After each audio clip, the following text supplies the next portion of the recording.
evening, Buckeye Nation. This is the OHIO Podcast Monday Night Call-In Show. I am the Wild Man, Chris Wilds, and guys, we got a lot to talk about. The college football playoff is here. No more hypotheticals, no more spreadsheets, no more press conferences that are going to raise our blood pressure. We've got a playoff football starting this weekend, and once the ball's kicked, guys, everything changes. But before we dive into that, let me just tell you about our friends over at mybookie.com. The CFP is here, the lines are moving, and if you are going to get into the game action, you might as well get paid for doing it. So hop on over to mybookie.com. You can bet on anything, anytime, anywhere. Spreads, totals, futures, players, you name it. And the best part, when you win, they pay, and man, they pay fast. So do what I do. Head over to mybookie.com. Use the promo code OHIO, and mybookie.com will give you up to $500 in bet back bonus insurance. Guys, be smart, be confident, and make this playoff run even more enjoyable with mybookie.com. All right, really quick, let me just address those of you in the chat. Coconut, great to see you, buddy. Tyler, Vader, I see you in the chat. I think you might also be my first caller, if I'm not mistaken, Vader. Farah, yeah. We may talk about those guys a little tonight, because I'm sure you guys probably want to do that. Mean Green, good to see you, buddy. Jim, always good to see you in the chat. Coconut is once again a member. Oh, we got the Bart man out there in the chat as well. Bart, great to see you, buddy. We've got Jack Risvold in the house tonight. We've got, all right. That looks like just about everybody that's in the chat so far. Guys, feel free. Pop yourselves in chat. Mango's great to see you, buddy. Make sure you call 567-483-1999 is our number. We've got 3 in queue, but guys, let me talk about it. So let's kick off the show with this. Question number 1. And I want those lines to light up when I'm starting to ask. Which first round CFP game are you guys most excited to watch this weekend, and why? Because I'll tell you what, I think it'd be easy for us to sit back and not take as much interest this week. But, you know, this playoff format, there's a chance we could see any of these teams face our Buckeyes. So I got to ask, which one are you most excited to see? Also, I don't know if you guys saw it today, but CBS Sports dropped their CFP power rankings. And I'm sure Kurt Signetti and a lot of Indiana fans are just losing their ever-loving minds right now, because sitting at number 1 according to CBS Sports in the power rankings is still the Ohio State Buckeyes. Now, I know the trolls are probably already typing, they lost Indiana in the Big Ten title game. Yeah, I get that. Vegas hasn't even shrugged, man. They don't care. They don't even care. Because the reality check that mattered in December, odds makers still see Ohio State as the most complete team in this playoff. And I don't think they're wrong. On a neutral field, would Ohio State be a small favorite over Indiana? A small dog to Indiana, considering the loss? And Mean Green, I will check on your question here momentarily, as I will with yours, Jack. Small favorite over Georgia? Would they be favored against A&M? That's a very likely round 2 matchup. So let that sink in. Not the narratives, not the vibes. Let's just let that sink in, and we will talk about that as well. Now, I got to get to something, and it's going to be maybe a sore spot for some of you, but I have to really bring this up. And I'm going to do an Ann Arbor check-in right now. Now, I know you guys are probably going to want to talk about the dumpster fire that is going on in Ann Arbor right now. And we can. I am good with that. But I am going to ask you right now to remember this is a family-friendly show. Let's try to keep the language clean and respectful. because we are not Michigan men. We are Buckeyes. So let's keep it at a level worthy of being a Buckeye. And speaking of the Michigan men, by the way, you guys probably haven't got to see it yet. I don't think it's dropped on Patreon yet, but I just did a video today on the myth of the Michigan man. Now, this is something else we can talk about, guys. Given everything that's gone on up there, the scandals, the excuses, the deflections, I got to ask, what even is a Michigan man anymore? We know what Dave Portnoy thinks it is. We know what Jim Harbaugh thinks it is. But what to you is a Michigan man? We'll talk about it. We'll debate it. But we'll do it the right way. All right, Buckeye Nation. Like I said, phone lines are open. We got 4 hot right now. Let's talk Ohio State. Let's talk chaos, confidence, championships, craziness in Ann Arbor. Anything you want to talk about is on the table this evening. Now, I promised to get to a couple of questions real quick. Jack asked me, who do you think will win the national championship? To me, it's a toss-up. I like Ohio State. I agree with CBS Sports. I do believe they are still the most complete team. But I think there are a few teams in there that can compete. And obviously, guys, Indiana is one of them. Whether we want to admit it or not, Indiana is one of those teams that can compete. I hate their fan base. They're as arrogant as Michigan fans, but I believe in that the team can compete. Okay.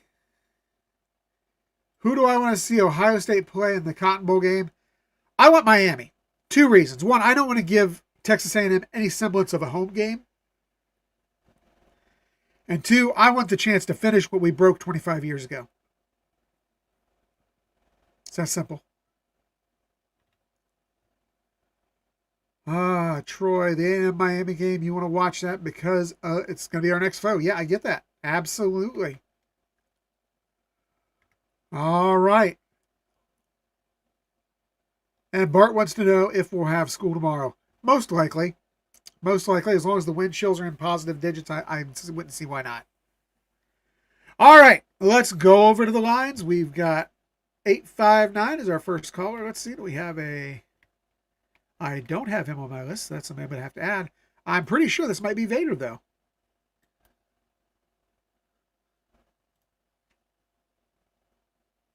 Caller, you're live. Go. Hey, Wildman, it's Vader. I'm not going to sugarcoat it. Today's been straight out of hell. One of those days. But there was no way I was leaving the Wildman hanging. So I'm doing what I do best when the world's got me sideways. I'm venting. And where better to aim that frustration than straight at the team up north? Agreed. I've got 3 cemeteries ready for the full-blown dumpster fire happening in Ann Arbor. Well, let's have it. Let's have it, my friend. Let's get straight to the core truth that this rivalry has been avoiding for too long. For decades, we've had to tolerate the self-righteous, sanctimonious drivel about the Michigan man. The myth that they are inherently superior, more ethical, more honorable, the moral guardians of college football. They wore it like a badge of honor, passed down from Bo, a shield against our scarlet and gray reality. But let's be honest, that myth? It's dead. It's rotting in the Ann Arbor swamp. You simply cannot claim to be the leaders and best when your winning tenure is stained by the most egregious cheating operation in the modern history of the sport, where your staffer ran an illegal scouting scheme they literally nicknamed the KGB. Your national title, as far as we're concerned, should come with an asterisk and a footnote about Connor Staley and spy missions. And the hits just keep coming. You certainly cannot claim the moral high ground when the head coach you elevated to protect your sacred culture is fired for cause one day, and is in jail the next, facing felony charges for home invasion and stalking. This isn't a lapse in judgment, this is an institutional failure and a moral collapse. Look beyond the sign stealing and the messy coaching departures. Look at the federal indictment of a former coordinator for hacking into thousands of athlete accounts to steal intimate photos. This isn't just football or NCAA violations, This is systemic corruption, moral decay, and a complete lack of institutional control under the very people who supposedly embodied the Michigan man ideal. They can keep their crystal trophy, because we know the price they paid for it. The truth is, the Michigan man is no longer an emblem of excellence. It's a symbol of hypocrisy, cheating, and failure. The moral high ground they claimed for 50 years? It's gone forever. And for Buckeye Nation, that realization makes the rivalry a whole lot sweeter. Yeah, I agree with you. And I touched on much of what you talked about there in the video I shot today, Vader. It's kind of hard to claim to be the moral compass of college football when you have had in the last decade 3 coaches arrested, including a head coach. I'm sorry, you've had 4 coaches arrested, including a head coach, because you had 2 arrested for OWI. You had Matt Weiss indicted on federal charges, and you've got Sharon Moore. It's hard to say that you are the moral compass of college sports when you were responsible for the most elaborate, extensive cheating scandal in the game. And then you go down the line and you talk about guys that have been on this staff who have been fired, been given show causes, been given indictments. This is bigger than the rivalry. This is bigger than the Big Ten. This is bigger than the game of football. And what we saw occur last week, that was life. And it was very sad to see it happen. And as much as I will stand here and tell you, screw blue, I don't care what happens to the program. I hope it goes up in smoke. As a human being, I still feel for the family of Sharon Moore. And even for Sharon Moore himself, who obviously is an individual who needs help. And even for the young lady who is now being made out to be the bad guy in this. Is she innocent in this? No way. But man, you've got reports of former players harassing her, of current players harassing her, of fans harassing her. Come on, guys. It's sickening. And you're right, Vader. My discussion today I had on Patreon, the video I shot for Patreon, I think puts to rest the myth of the Michigan man. What else you got for me, buddy? All right, Buckeye Nation, let's talk about the absolute implosion happening up north. Forget the simple act of replacing a coach. What we are watching right now is a program being shredded by self-inflicted chaos, and the fallout is going to destroy their roster and recruiting efforts for years. First, this isn't just a coaching change, it's a moral failure wrapped in a felony charge. When your head coach gets fired for cause and then arrested on criminal charges days before the most important recruiting window, you're not just losing games, you're losing all credibility. The Block M isn't a symbol of tradition anymore, it's a flashing sign that screams instability to every parent, every recruit, and every donor in the country. And why does this matter right now? Because we are standing on the precipice of the transfer portal window. Their players are looking around, seeing a program with no permanent leader, a scandal-plagued athletic department, and they're hearing the siren song of every major program in America circling like sharks. Think about the 5-star talent, like that quarterback, Bryce Underwood. He signed up for development and stability under Sharon Moore. Now that trust is shattered. Rivals are already in his ear, promising clarity and guaranteed nil money, which, by the way, will likely dry up in Ann Arbor as their big money boosters start pulling back from this mess. We've already seen the recruiting dominoes fall. The 4-star tight end, the offensive lineman, gone, flipping to schools that have their act together. Recruits commit to people, not to historical banners. When the person who recruited you is in custody, why would you stay? The 2026 class is going to splinter, and the players they need to retain this month are going to walk straight into the arms of waiting programs.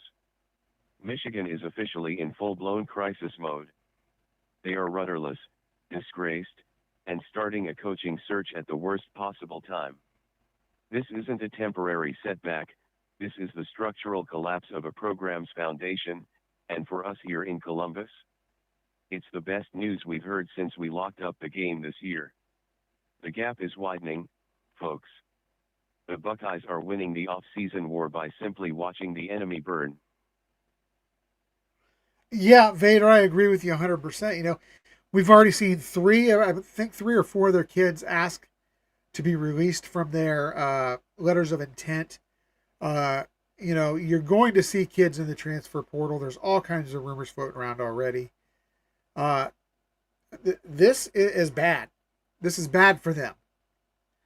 I do not see this being anything that, to me, Michigan's going to be able to overcome anytime in the near future. I think Underwood is gone. I think he's probably going to LSU. I think that the wide receiver kid they had, Marsh, I think he's going to go. Because if you don't have Underwood, Yes. why stick around?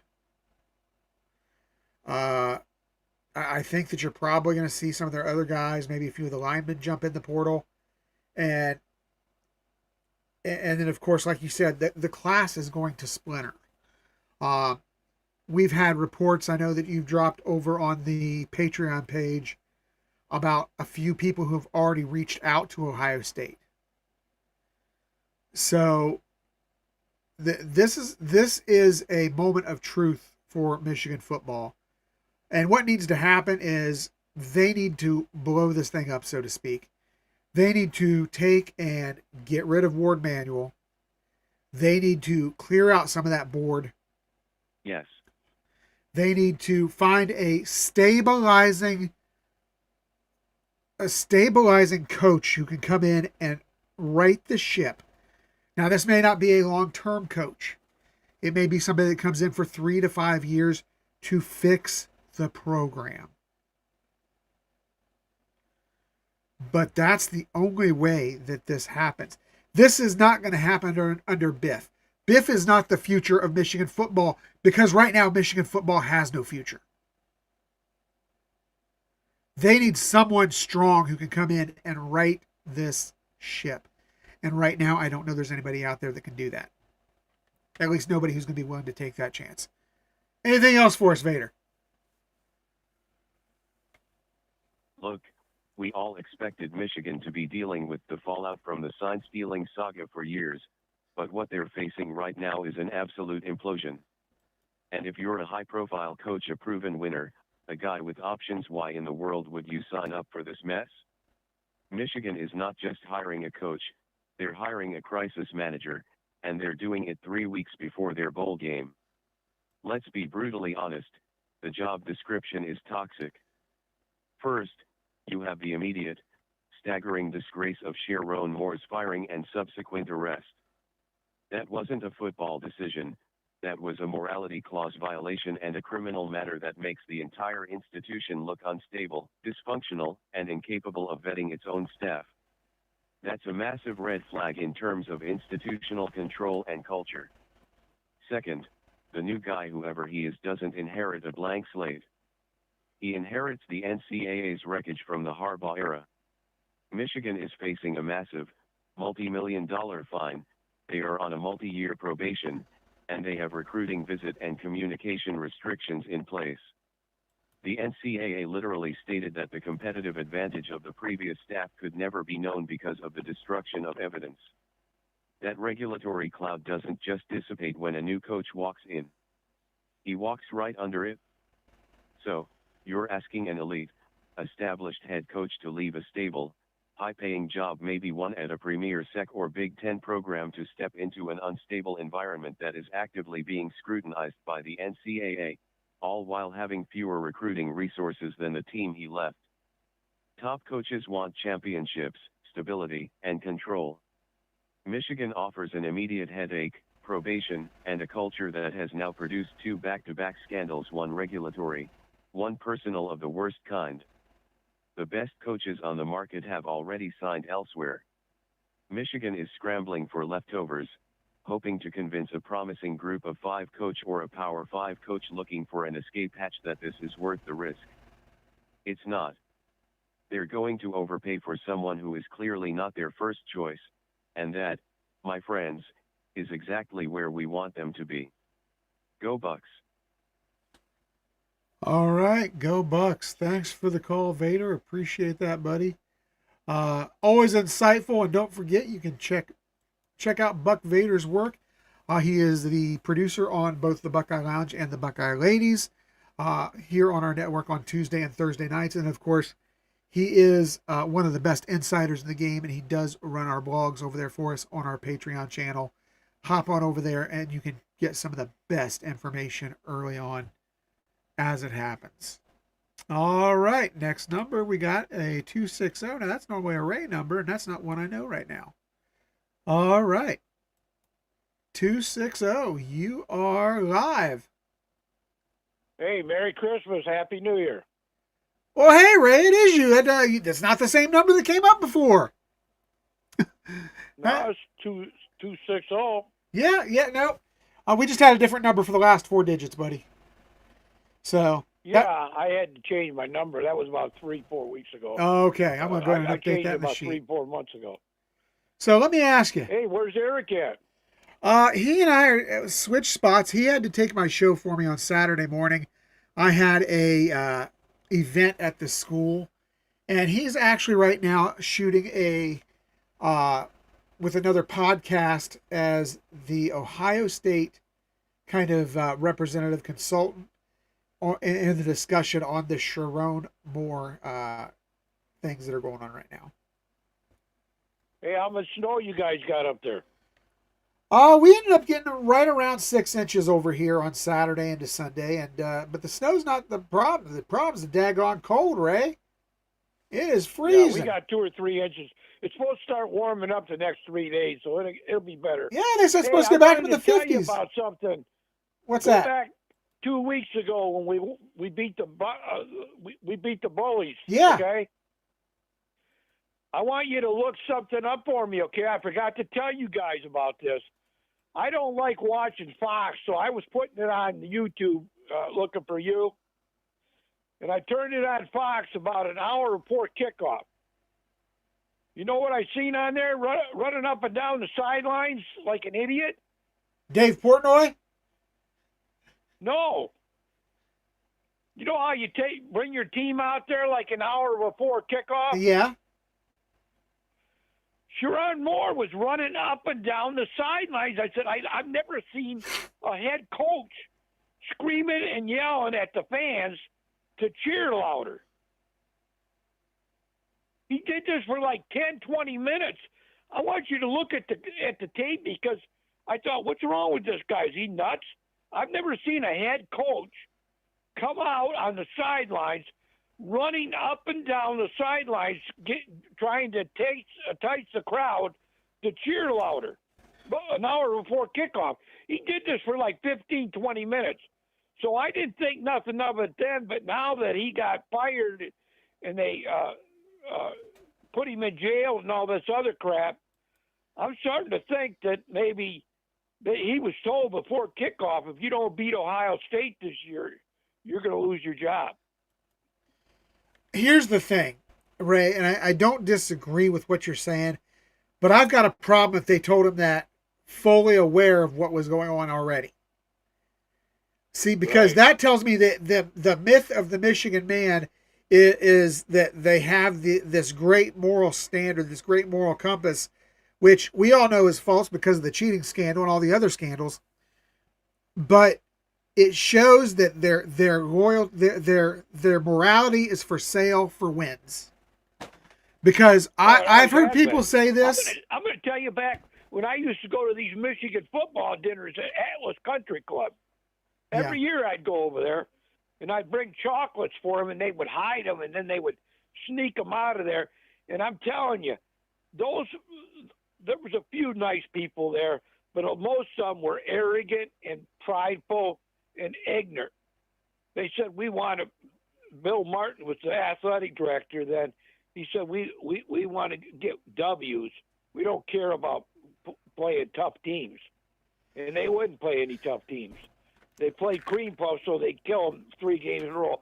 Now, this last year, they did put Oklahoma on the thing, and they got a tough schedule next year. And we're going to look at 5 or 6 losses for them at least.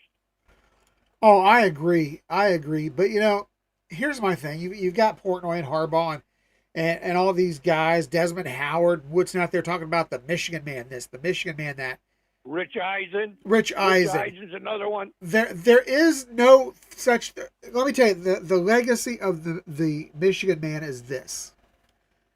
It is a legacy of dishonesty, corruption, cheating, scandal, lying, and just outright, lack of morality.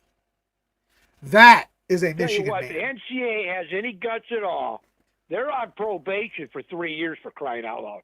If any of this stuff's pull the rug out from under them, they ought to get the 2-year bowl ban right now. I don't want them to get it right now. That's the problem. I want them to get it for a couple years down the road. Because right now, they're not going to make a bowl anyhow, Ray. We've talked about that. You're right. You basically said they're a 6-loss team next year. I think they're at least a 5 to 6-loss team. They could be a 7-loss team next year, depending on what they lose into the portal this year. I want you to go back to look at the tape. Fox is on TV, and he's running around like his head's cut off. And I've never seen. Have you ever seen a football coach run up and down the sidelines an hour before kickoff, cheering for the team to scream and yell? I can't say I've seen that, but here's the thing. I understand emotion. I understand, trying to get the crowd involved. But here's my issue with that. This is your Super Bowl, your biggest game of the year. This is the rivalry. And if your fans can't get up for that without you pumping them up, that's a problem. Yeah. That's like saying that would be similar to your players not being able to get up for this game without you pumping them up. Well, he's a head coach. He's not supposed to do that. I've never seen a head coach do that. And then at halftime, he's taking pictures of girls or whatever. Well, he's got a lot of problems, Ray. And I mean, and this is what I'm going to say. As someone like yourself who is, a godly Christian man, I know that even though we want to say screw blue and we want to laugh at all this, there's a part of us that has to hurt for this guy, not for what necessarily he's going through because he inflicted a lot of that, but for what got him here and for what put his family in this position. It's ugly. This is the last couple of scandals have been. I feel sorry ugly. for his wife and 3 kids. I see she was a white chick and this other girl was a white chick. I guess he really likes them, don't he? Well, there's this rumor going around that he has a type. He likes Caucasian blonde women, younger, in that 20 to 35 range. That's what people say. But you know what? To me, this goes back to I feel like the guy has obvious issues bigger than football. And my question is just when did Michigan know he had these issues? Right. Because I don't know if you saw our roundtable show the other night or not, but our buddy Mike Wargo was on, and he mentioned something that not a lot of people have mentioned yet. And that is, this was going to a very, very bad place, a very dark place. And what would have happened if the police hadn't gotten there in time? Yeah. What happens to him or to her. It's very frightening. It's very frightening. And if the university knew about his fragile state, whether it was right after the firing or beforehand, and there's been rumors out there reported by some news outlets that there was some knowledge ahead of this that Sharon wasn't in a very good place when he left. You have an obligation as that university to do something, to take action, to notify someone. And if they did, then shame on you. But man, there needs to be accountability on that. So, well, I'll tell you, he ain't the only one that's got problems down there. Those people at the top, they think that they could buy everybody off in the world with money. yeah. Yeah, Is there? I've seen a thing on YouTube. Is this true that it's $240 million that they have a budget for athletics? I don't know. I can look up the Michigan Athletic. Yeah, look it up. I heard somebody on YouTube saying that their whole budget's worth $240 million. That wouldn't be that surprising, though. Ohio State's got I think, had for their entire athletic department, I think they spent around $270 last year, if I'm not mistaken. Oh, okay. I didn't know that. I didn't realize they had that kind of money. Look and see what it says. $253 million is their. Wow. And what's Ohio Or 255, 255.7. What's Ohio State? $292.7 million. Wow. There's But more keep money in in there than mind I thought there was. that Wow. covers not only football and basketball, but it also covers all of your Olympic sports, all of your things like that. So, no but wonder they're so arrogant. No wonder they're so arrogant up there.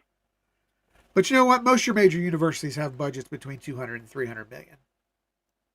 Oh, okay. In fact, I'm wanting to say, is it Texas or Oregon that has over 400?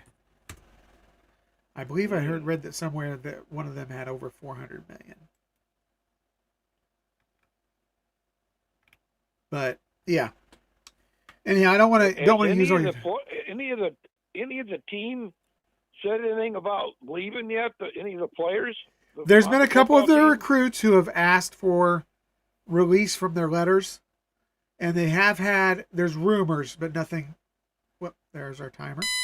But nothing has happened yet because the portal is I guess people are starting to declare for the portal now. So, because we saw Dylan Raiola enter today, but I don't know if any have actually entered the portal yet, or whether they're just putting out feelers right now. But I think You think any of them will option out of the bowl game with Texas? Yes, and I think Underwood probably leaves. Would not be surprised if Marsh leaves if Underwood leaves. You think Underwood will play in that bowl game? Not if he's leaving. Yeah. Well, it'll be interesting. I'll tell you. They every time you think they're all done, they come up with something new. Yes. You know, they're investigating Corbin right now about that LLC. I'm hoping that something comes out of that where we can nail him for a felony or something. Yeah, who knows? Who knows? Hey, I appreciate the call, Ray. Got to move on to the next call, brother. But, you hang tight. Okay, God bless. Yep. God bless you. OH. IO. Go Bucks. That was the living legend Ray from over in the great state of Indiana. Next up, we have somebody not on my list, but I know the number. Chris! What's happening? Oh, we gotta talk about Paige for a second. Oh man, don't now before you get on. I might want to rephrase the way I was about to put that. before we start discussing the topic of Paige, let's just remember, let's keep it family friendly, okay? I'm gonna be very family friendly. What I'm about to say, Chris. Okay, go ahead. Here's what Michigan fans are not discussing, too, Chris, is Paige. She could throw all them under the bus. Yeah. Right now, she can expose everything for what happened behind closed doors. I'm not going to lie. So, the way you put that out there was hard for me to resist. Go ahead. Jim Harbaugh, Sharon Moore, Connor Stallions, Matt Weiss, Denard Robinson, all you guys, she can throw you under the bus. And I wish she would. Because I think all this has gone on long enough. And if she does that, Chris, is this the hammer? Potentially. But, I can't get excited about it. Because I just don't know that the NCAA has the guts to follow through on anything. I mean, the evidence was there before, but, now it's screaming out at you.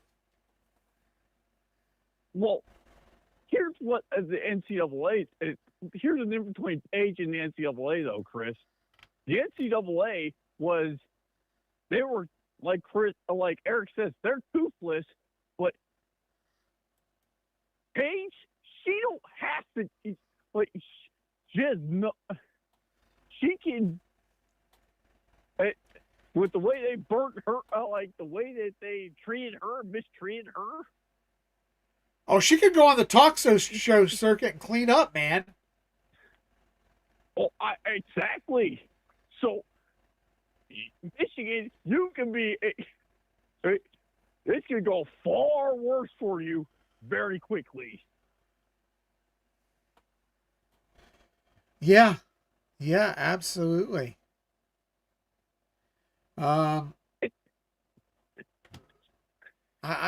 This situation, Tyler, is, it's ugly.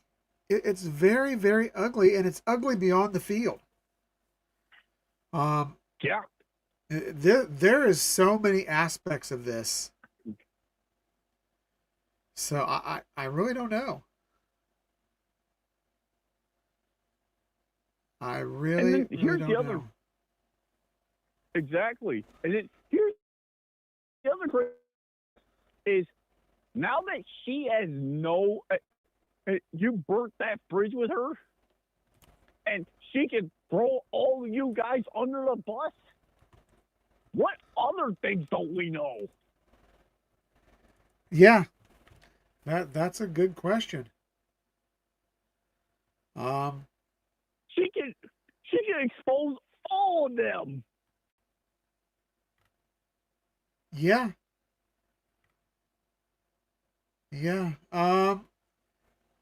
And I am trying to find an answer to this question right now, and I'm not seeing a simple one yet at the moment. As of 2 days ago, Jim, Paige was still employed. There was no change in her employment status. So I think a part of that too is, Chris, Michigan is trying to appease her. Well, hell yes, they are. She is she's the silver bullet, so to speak. She is the person who could bring them down. She can literally. She will make them see Jesus.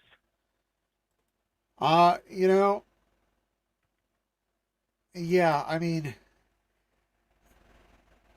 you have to imagine she's going to be there as long as she wants to be, but now you're hearing rumors of former players and current players possibly trying to threaten her. sway her point of view in a less than pleasant way. Our retaliation, Uh, which is absolutely disgusting even worse in my opinion. this is a great question. We'll come Go back ahead. to that. Roland Coconut just asked, if you were this young lady, would you be afraid to stay in town in Ann Arbor there and working at the university? Would you fear for your safety? Or I kind of would if I were her, I think. Because there's one thing we've seen, it's that this fan base is illogical.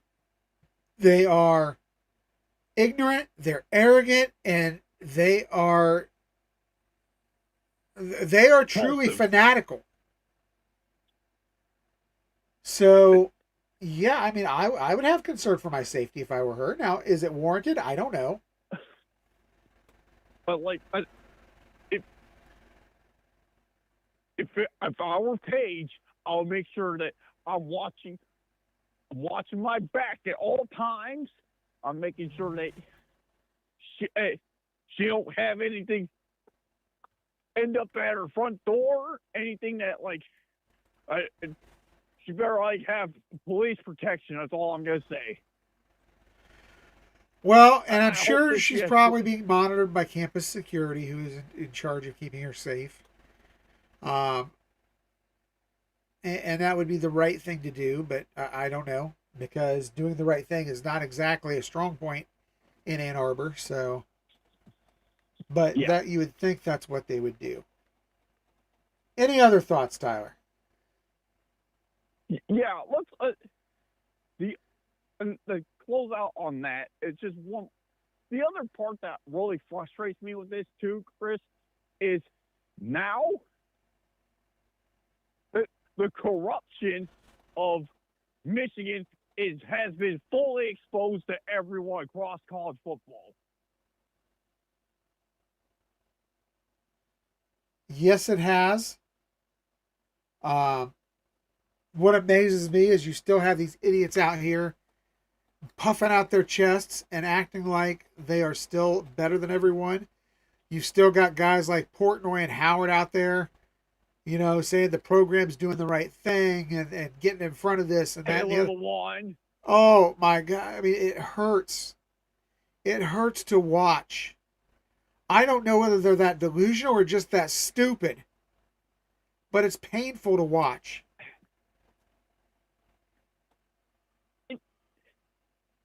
It is painful to watch, but the best part about it is, Chris, is they have to watch us.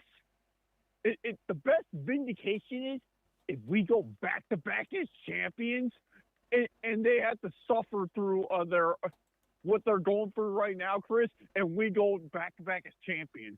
On top of that, rub salt in an open wound. Yeah, absolutely. And in the Texas too. Like Vader was saying, Texas smells blood in the water right now. There's sharks that smell blood in the water right now.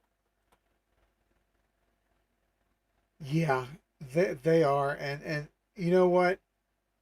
I'm really excited to watch that bowl game that I have dubbed the Ohio State Ruined My Season Bowl. Because you've had Sark crying. You lost Ohio State Bowl. Yeah, well, you've had Sark crying about how playing Ohio State cost him a shot at the CFP. No, it didn't. Losing to Florida cost you a chance at the CFP. Those losses to Georgia and Ohio State, you get in with those losses and the quality wins you had if you don't lose to Florida. Yes. Well, you lost to Florida. Yeah. Michigan, they're a joke. They're a joke. They'll be lucky to even be bowl eligible next year, I mean, absolutely. And Ray was talking about it. Their schedule and I don't have it right in front of me, but I'm gonna pull it up because I'm just kind of wanting to take they have a look. Oklahoma, they have Penn State, they have They have Oregon. They have Indiana. They have Iowa. They have us. They're at Piscataway, which is no easy game. Yeah, I can see, honestly, as I look at that schedule, especially if they lose any of their talent,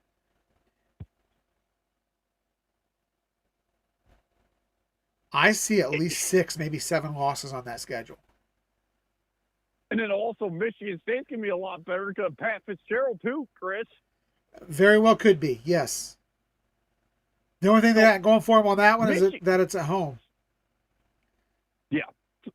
But Michigan, this is the honestly, Chris, I was doing some thinking for today. Do you think Harbaugh did more harm than good at Michigan? His tenure? Oh, absolutely. Absolutely. Harbaugh and his scandals ruined this program. They have brought down this program from the perspective of the national fan base, from the recruiting basis. I feel like they have destroyed the next 3 to 4 years of this. If you notice, I mean, they've gotten a couple of okay classes since Harbaugh left, but they've not had a truly great class since Harbaugh left. And now you're going to see several decommits here. Now, I'm confident of that. You've had 3. I think I've heard already ask for their letters of decommit or their letters of intent back. I'll be surprised if they keep 2/3 of this class. And you can bet the top tier guys are gone. Performance. Yep, it's going to directly affect their performance against us, Chris, and against the rest of their schedule. Because the other thing too, Michigan's been benefited during the Harbaugh era.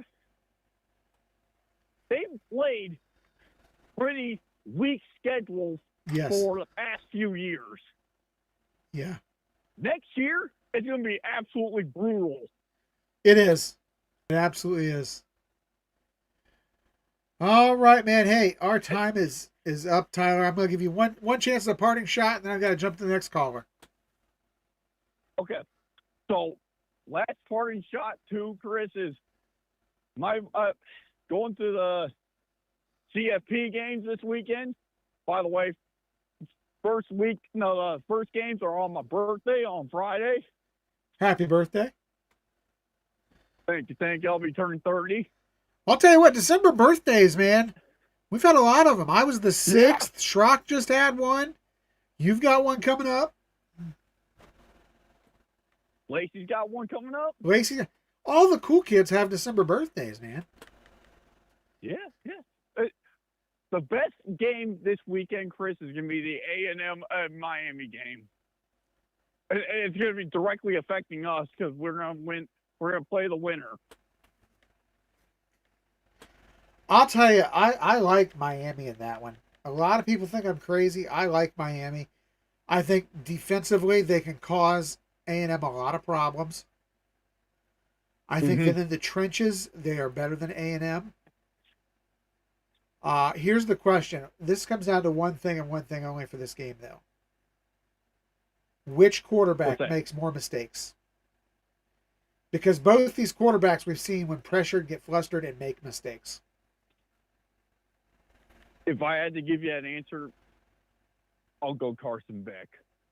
I can see it.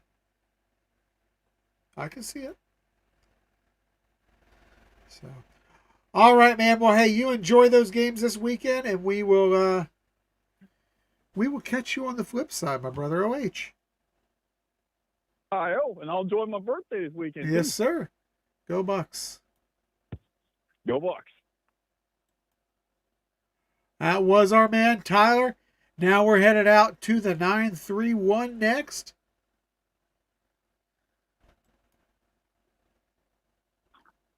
Caller, thank you for waiting. OH. Thanks for taking my call, brother. Absolutely. Hey, congratulations. I didn't congratulate you guys last week on being over 5,000. Now you're over 6,000. Yeah, it's been a good week for us, man. We're rolling. Once you hit I've been watching YouTube for years, man. And each channel I ever watched, they were like about 1,000 or 2,000 or whatever. When you hit that 5,000 mark is when you really start getting bumped in the algorithms. Yeah. And you guys are probably going to go. You're going to be at 10,000 before you know it. You'll be at 10,000 before you know it. You're already at 6 now. I mean. Yeah. In fact, I think we're like over Congratulations. 6,100 already. So we're going. Thank you so much. Yeah. But we're happy we can be a part of that. So yeah, the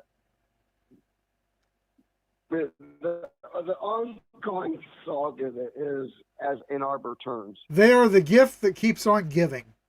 they are absolutely the gift that keeps on giving. And you alluded to it here a little bit ago when you were on a call with Tyler about this residual effect from the Harbaugh effect, right? They got another year or two. Next year for sure is a bad one. Next year for sure is a bad one for them. I think they go. I think they'll start. I don't think they even find a coach. I don't. I think they're stuck with Biff. I think they're stuck with Biff. I told Mimi. I said. Well, we all knew that Moore wasn't going to be there for the full 5 years of his contract. That wasn't going to happen. At best, he was going to make it to year 3. But, Yeah. You know, because of Sharon Moore being of low IQ and low moral tone, and not be able to have the ability to make good decisions. Dude, the only thing that dude had to do is take his lumps, go home, take some more lumps, pack a bag, and head to a hotel, dude. Go to an extended stay hotel. Right? Yes. That's all you had to do. Go in and sit quietly. But he decides to go in and why her door wasn't locked is beyond me. I don't even understand. I don't know what world you think you're living in. Yeah, that's not the most logical thing on her part. But then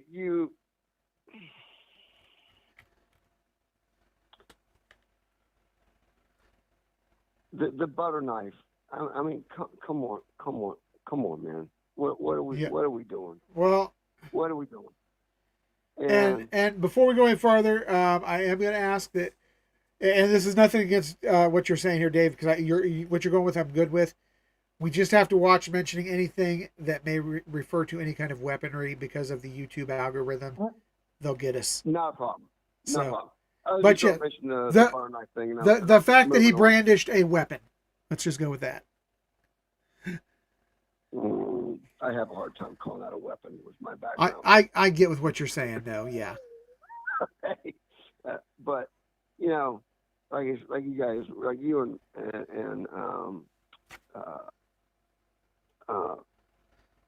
one of the other guests were talking about, just the whole, how sad the whole situation is for his family, right? Yes. His family are the real victims here. Correct. And of course, there's 3 little girls and his wife. Yes. Yeah. But y'all got to think, and Tyler hit on something here with, she could bring that whole organization down. Absolutely. And they know it. They know it. I said, when did that happen? Was that last Thursday that all that happened? Was that last Thursday? Was it Wednesday or Thursday that all went down? It was Wednesday, I believe, because I was out at the store when the story broke. Yeah, it was Wednesday. I said then, I said, you know what? She should have been fired too. I thought it was awful. It was like, maybe they're just leaving that out, because they both broke the same rule. They both should have been fired. And I was like, well, maybe it's just not leaking out. Well, and the more I looked into it, couldn't find anything. I'm like, She didn't get fired because she talked. And I bet you anything, they are greasing those palms for those lips.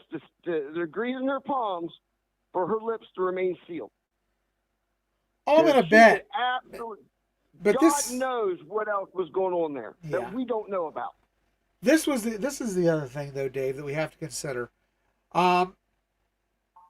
The policy was broken as far as them having a mutual relationship, yes. But it's much worse from his standpoint because he was her supervisor. He was in a position of power. So I see why he was the first one to be removed. Should she be removed? Maybe. I don't know. We'd have to see what the facts of the investigation are, but I'm going to say probably, unless she was coerced into this relationship, would be the only way. And I can't say that did or did not happen. I can't speak on that intelligibly because I don't know the facts of it. But otherwise, I would think that both parties should be relieved of their duties because they both broke the policy. But you're right. I think this is hush money in a sense. This is them saying you can keep your job as long as you don't say anything. But how long is she going to stay quiet if these rumors are true that there's former players and current players who are reaching out and basically telling her well-being could be in jeopardy if she talks? Is that going to make her stay quiet, or is that going to make her come forward faster? That tells you right there that there's more to this story that we don't know about. Yeah, right? Yes, and those are just rumors. About what? You need her to be quiet about what? Stuff that the people are already aware of? No, you need her to stay quiet of stuff that isn't out in the open yet. Yeah. And here's something everybody's got to think about, right? We know Sharon evidently has some problems with surrounding sex. Okay? Yes, he has some. He obviously has some control issues. He is not the only one that had issues. So did Weiss. Correct. So did the one Alex Yode guy that got picked up at Walmart. Yeah, we won't go into that. Okay. There's been a multitude of these dudes that have had issues with this. What else was going on in that building? It's the culture of the program, though, Dave. That is that is the Michigan man culture at this point. But when you got rampant sexual stuff like that going on, that's usually. I think there's more going on there in that aspect. I don't know, but I could see it happening. I could see it happening. There's a lot where there's fire, there's smoke, and man, I tell you what, I'm not sorry to see that filthy sewage infested place completely on fire. It's a blaze right now. Right. And honestly, that's what it needs. It needs to be burnt to the ground. And if they don't get rid of, Manuel, that athletic director, Ward Manuel, it is not going to be over until he's gone. Yeah, it needs to be a cleansing process. You need to cleanse the entire program. I'm actually, we're talking about this, and I'm very excited for the next caller that's going to be on here in just a minute. And Sean, I'm going to ask you to wait just a few extra minutes because our next caller is going to, I think, bring a unique perspective about what's going on. But no, I'm with you, Dave. You've got to completely cleanse this program. This was a program that we didn't like them. We've never liked them. But you know what? There was a time where I think hate and mutual respect coexisted to fuel this rivalry. And there's no respect left anymore. It's just pure hatred. And I'm not going to lie. I want that respect back. I would like to be able to respect them as an adversary. I still want to kick their butt on the field every year. But there's going to be years where they're going to get us. We know that. But I want it to be a good rivalry. I want it to be worthy of the rivalry. I want them to actually have a program worthy of the Big Ten and of this game. Well, and I think you said it there, Chris. I think it wasn't just a Big Ten rivalry, right? This is the best rivalry in sports. Yes. Period. For everybody, think about all the great rivalries that we've lost over the years because of teams leaving and going to other conferences. We lost to Oklahoma, Nebraska, which I thought outside of Ohio State, Michigan was the second best. That was a great rivalry. That was the second best rivalry in college football. You can take Texas, Oklahoma all you want, or Texas A&M, or you're going Georgia, back to the old Big 8 days, man. That's. I tell you what, the first game I watched every year was Ohio State scum, and then it was flipping over and watch Nebraska, Oklahoma, because you were going to watch two fist fights, and Michigan needs to get their crap straight. They need to go in there and they need to hack everybody. They probably need to keep Biff for a year and let him try to change that culture and get rid of the people that are the problem inside that locker room and inside that athletic department. Get yourself they still don't have a president. Correct. Think about that for a second. They still don't have a president. Which is part of the reason I think Ward Manuel was not released the other day when they had this meeting. They don't have a president. They don't have a head coach. I think they needed to keep some form of stability in the program. I don't know what Ward Manuel wasn't told. Listen, you're going to be released eventually. But right now, we need you to steer this thing and run this coach search and bear with us until. And if you do that, you'll walk away with a nice severance package. I think that was probably the conversation that was had. I don't know that. That's just speculation. But I think that's probably something like it was. All right, Dave. I appreciate the call, buddy. I got to move on to the next one. You have a great night. OH. All right, you too. OH. IO.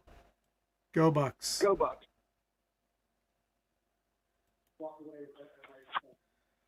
All right. Next call. I've been waiting on this one. He's been radio silent for a long time. We are going to have Burks come on here, and I'm going to tell you right now, Eric and I talked about this. We're going to give a leeway. We are not going to start the timer here on Burks right now. We want to get his perspective as someone who is a fan of the University of Michigan football program and their sports program. So we're going to go ahead and get him on. Burks, how you doing, buddy? Long time no see, old pal. How you doing, dude? I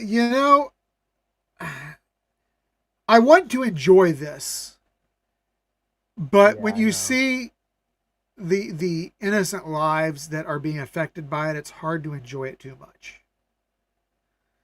And Eric and I talked. We wanted to give you kind of free reign, so we're not throwing a timer up or anything. What is it like right now for Michigan fans? What is kind of your mindset as a Michigan fan, and what's it going to take to bring this back, and where do they go from here? One simple answer, Chris. Just one.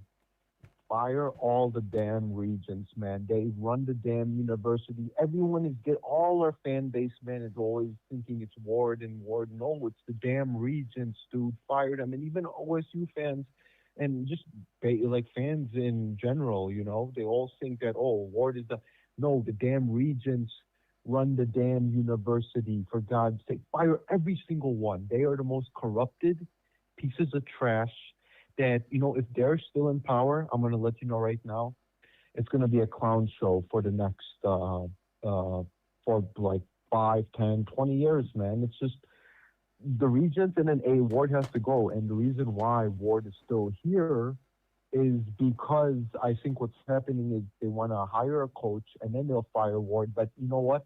If Ward is still here, man, after they hire a coach, let's just say, then the university is run by a devil. I don't know what to say, man. And listen, I've been really quiet, silent as of late for couple months now because I just wanted to.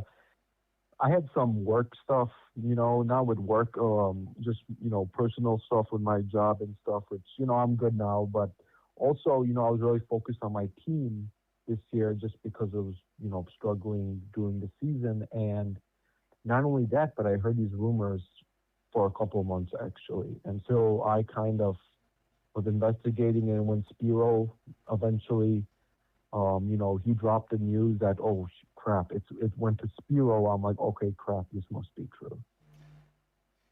Yeah. What you see, we get a chance to see the outspoken, the I call them the moronic Michigan fans. But as someone who's kind of the Yeah, voice of reason for Michigan fans, not somebody who's up on social media screaming and yelling and acting a fool, because you see those out of Ohio State fans too. You guys see those just as yeah, much as we see it from them. hmm As a rational fan of Michigan athletics and of this program, what's kind of just what's the feeling you get from the fan base right now? So, so here's this. So I actually want to ask you that, but before I'll ask, it's so I'm on Discord, right? It's like Yeah, a social media, and I'm actually with Michigan fans who think like me. They care about the university, but at the same time, they'll call it a clown show and call it out. I feel what's happening is on YouTube and these stuff, they are pushing it away and just only care about the head coach. It's sad, like they think it's sad, obviously, but they're not thinking outside the box of why this is corrupt. They don't care about it, and that's what's really pissing me off. And it's just that we like they don't even realize that this is going to be happening for the next couple of years if the regents, AD, all of this is gone, and they're trying to like push it away, like kind of like all universities do this, man. It's just that I don't know, man. But as for at least the people that I'm friendly with and I have in chats, and they're not on YouTube, by the way. right. There's a guy named Darren Talks Ball. He's a really great guy. He's actually a Michigan fan, but he is more of a he's not biased, and a lot of Michigan fans hate him because they feel like he's, against them with it. He's against Connor Stallions and stuff, but I'm on his group, and we're just disgusted with the university, man. It's disgusting. We are a meme at this point. It's a clown show. I don't know what to say, man. It is so disgusting and bad. And you guys were right the whole time. And I listen. I agree with you guys too. There has been a lack of institutional control, but it's going to keep happening if the regents don't go and the AD is gone and they have a president, who's like a legit like leader. That's what we need. So obviously, right now you've got Biff in there as the interim coach. Yeah. Um, as I look around right now, I think you're going to be hard pressed to sway anybody away this cycle. Um, but let's look forward a year. Let's say they ride it out with Biff for next season, which I think is very possible. Yeah. Who would you like to see come in as Michigan's next head coach? So I would do Dillingham. Honestly, he's young. He is an offensive mastermind. He would be great for Bryce Underwood. But what I'm hearing, man, is see last week. So a lot of fake crap has been happening. This is what's really pissing me off. Is they're reporting that Michigan offered Kenny Dillingham, Kalen DeBoer, and Jed Fish contracts. Apparently, that's what some people are saying on social media. Never happened. The what was it? The consultant company is trying to hire the coaches. They just offered or they're just contacted Kenny Dillingham on Sunday, Okay. or I think even today. Yeah, and Kalen DeBoer just wrote a message that he's happy in Alabama. He's not coming. Honestly, dude, we're screwed. Honestly, and the longer it takes, dude, the longer it takes, the more people are going to transfer. We're in a crisis, dude. You don't understand how bad this is. I've been these past a week. I've been on my phone almost like I either work or I'm on my phone doing just seeing stuff of this and going on my, Discord group chat and writing and telling them that, oh, this is happening. They're giving me information just back and forth. We're in a complete crisis shit show right now, dude, that I don't wish this on anyone's really program. It's that bad, it's like, I don't know, man. But let's just say this, man, why would a coach even want to coach at Michigan at this point? Because it is such a crap show. I like literally, it's just drama. It's like, screw this big brand stuff, man. Like, if I was a coach right now, dude, and if I was a parent, I would not want, my kid or even like myself even to coach with all this, like, because of the regents. It's all the regents, man. I'm telling you, fire all the regents and problem solved. Problem solved. Yeah. I'm telling you, like, yeah. Now, they run the university. there's a couple names I've heard mentioned. One of them, Yeah. I think he's a mediocre coach, but I think he could come in and provide experience, leadership, and stability, and that's Brian Kelly. No. As far as I'm just sorry, writing, dude. I mean, I don't think much of him as a coach, but I do think that he could maybe provide some stability and provide a name that people might go to, as far as your recruits go. The other name that has intrigued me, and I haven't heard a lot of people talk about it, is the offensive analyst from, is it Eastern Michigan? Mike Hart, who is a former Michigan staffer who left, and I don't know the exact circumstances, but we heard there was some friction when he left, between himself and Harbaugh. And we don't know what it was about. People speculated, but nobody had any idea. Do you think that either one of those guys is a possible fit that could help steady the ship? So I'll tell you right now, if our fan base, none of our fan base wants Brian Kelly, period. He's a monster, Brian Kelly. First of all, he killed a kid, a student at Notre Dame. I'm sorry, he did. He's if you see, I watched like a little 30-minute like video of Brian Kelly. He left Cincinnati for Notre Dame in a way where he just like betrayed them. He did it with Notre Dame, with LSU, right? He has an anger temperament problem. His dad is a corrupted politician in Boston. No, if Brian Kelly, I'm letting you right now, if Brian Kelly becomes coach of Michigan, I don't know what like I may not support the Michigan football program anymore. I'm really that serious. Because that just shows that you bring evilness into the university with a guy like Brian Kelly. Now with Mike Hart, man, the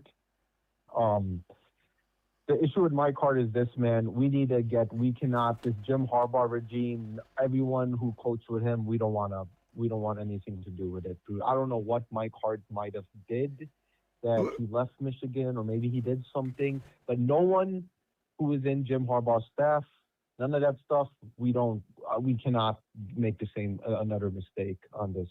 We just can't. What if it came out that Mike Hart left because he did not agree with what was going on with Connor Stallions and Jim Harbaugh?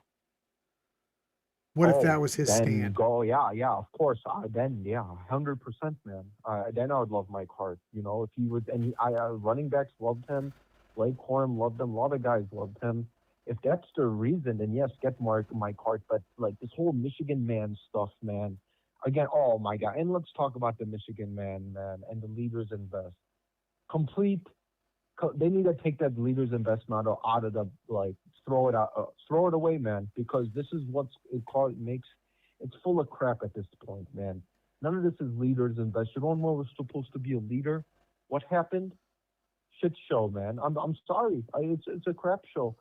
You need to take this motto, and then when Michigan gets stabilized and stuff, and they become a respected program, who knows when, then you can bring the Leaders Invest. Right now, Leaders Invest, don't deal with it and throw it away. It's fake. And this Michigan man stuff, man, we need a Michigan man as a coach. That has to go. That has to go, man.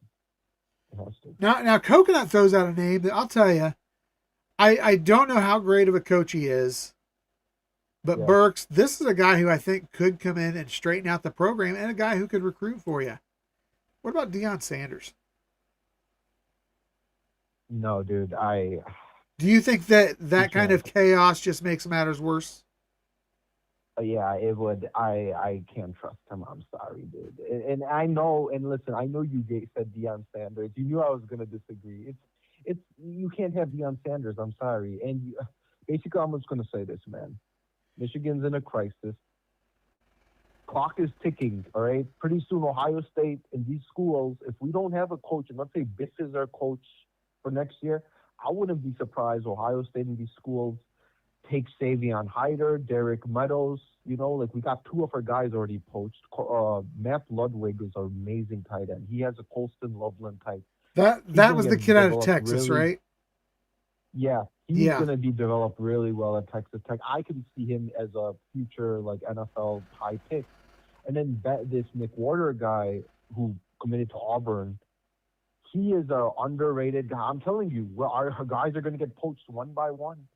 And my worry is if Biff is head coach, Underwood could leave. We'll see. But we're in a crisis, dude. It's bad. And no matter what happens, like, of course, our Michigan basketball is great and hockey's doing good. But at the end of the day, it's not going to distract of what's happened this past, last Wednesday. Yeah. It's it's sad, man. And anyone who supports this, any Michigan fan who isn't taking it seriously, I'm sorry, you're a clown. That's what I'm going to say right now. If you're not taking it seriously, Yeah. you're literally you're a clown if you don't take this seriously. So It's like you don't care about the university. You don't care about your Michigan. That's what you don't care. Without the football program will not exist without the university. Just remember that. And this is for everyone who's a college fan.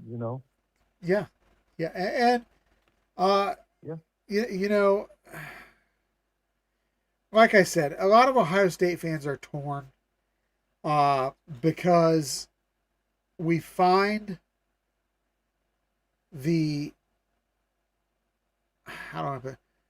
We are finding joy in the suffering of the program, but as individuals, we are struggling with the fallout of what's happening.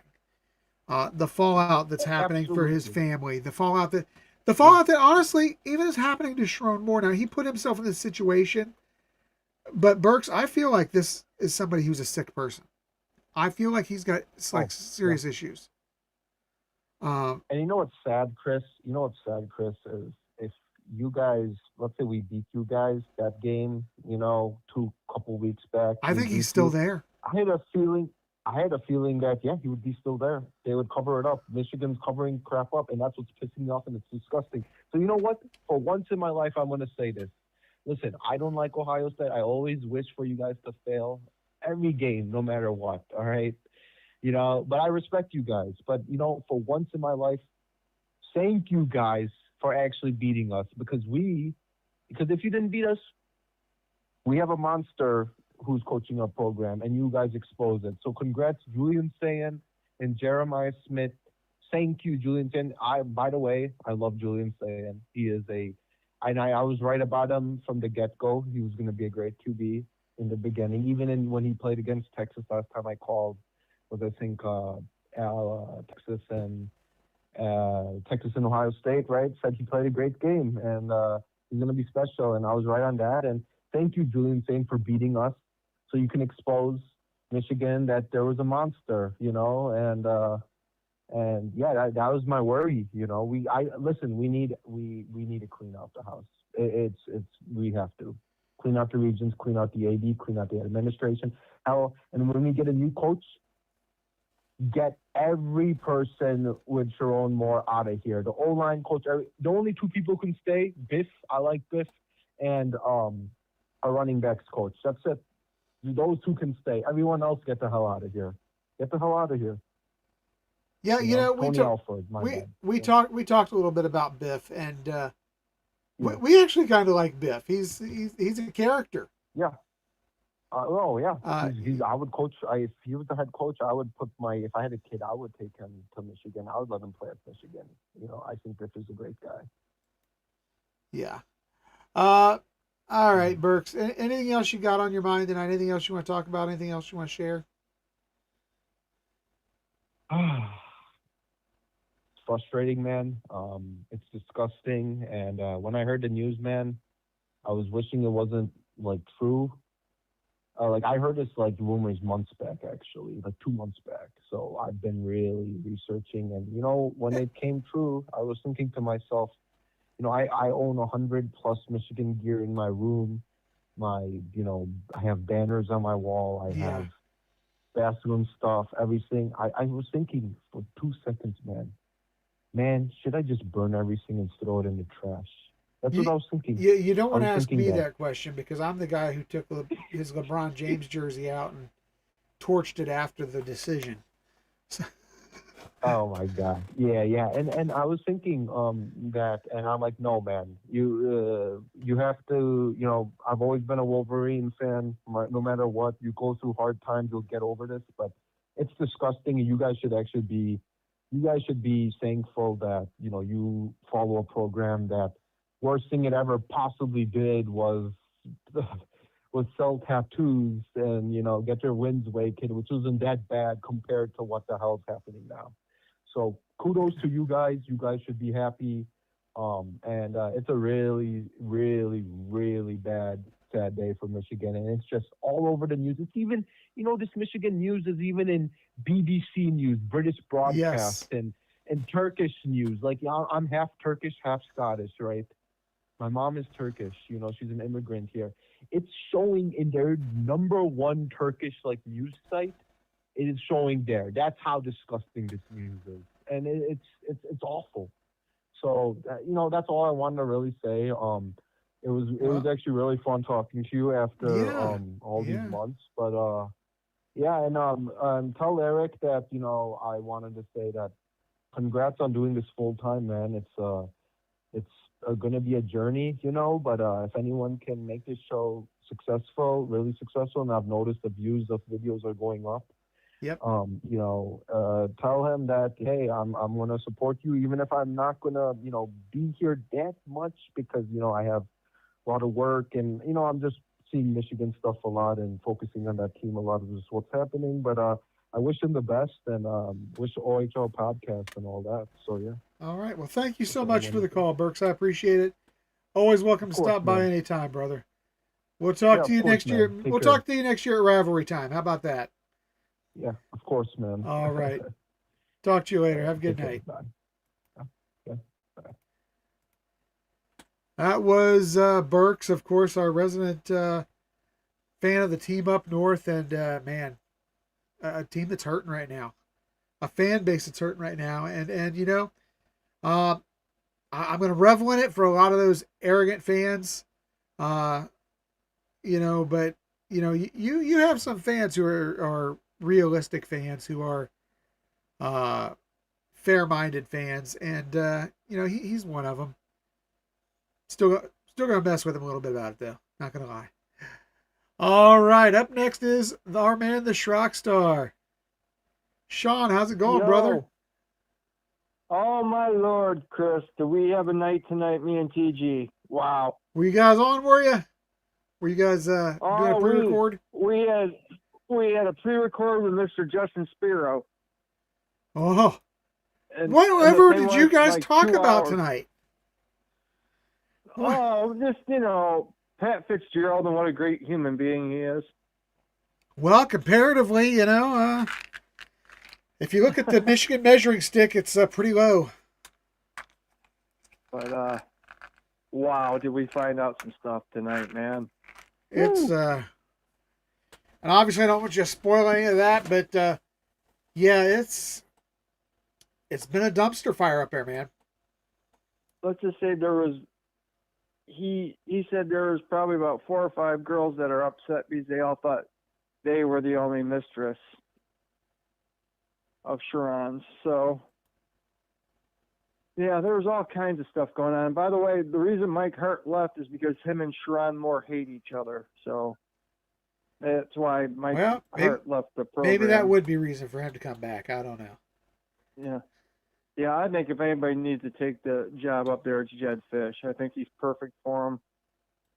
And I think Jed Fish is a good coach, and he could bring stability, and he's a good recruiter and a good quarterback coach. It's just a lot of those fans think, they deserve DeBoer or Kenny Dillingham, but Well, and Burke seems think- really, really logical about this. But man, have you ever heard anybody sound quite so dejected?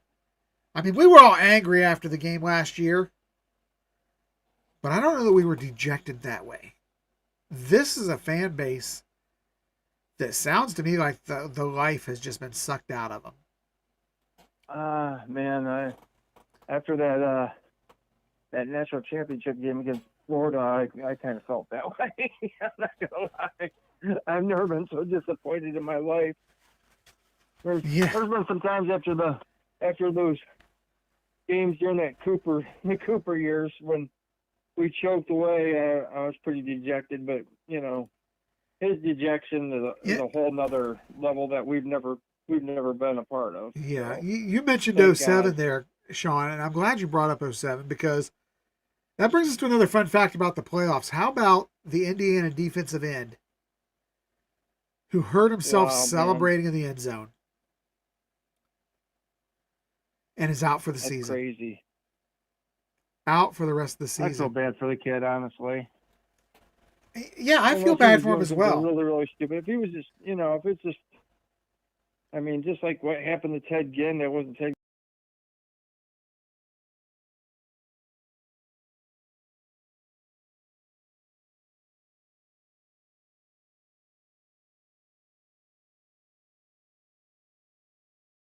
Just nuts, man. So I got to ask you, CBS brought out their power rankings today of all the teams that are still in the CF or that are in the CFP. And despite the loss to Indiana in the Big Ten championship game, they still have Ohio State as the best team in the CFP. Are you at all surprised by that? Yeah, no, because we basically have been, in charge of everything. I mean, we've been at the head of everything the whole year, and just, we lost, a game by 3 points.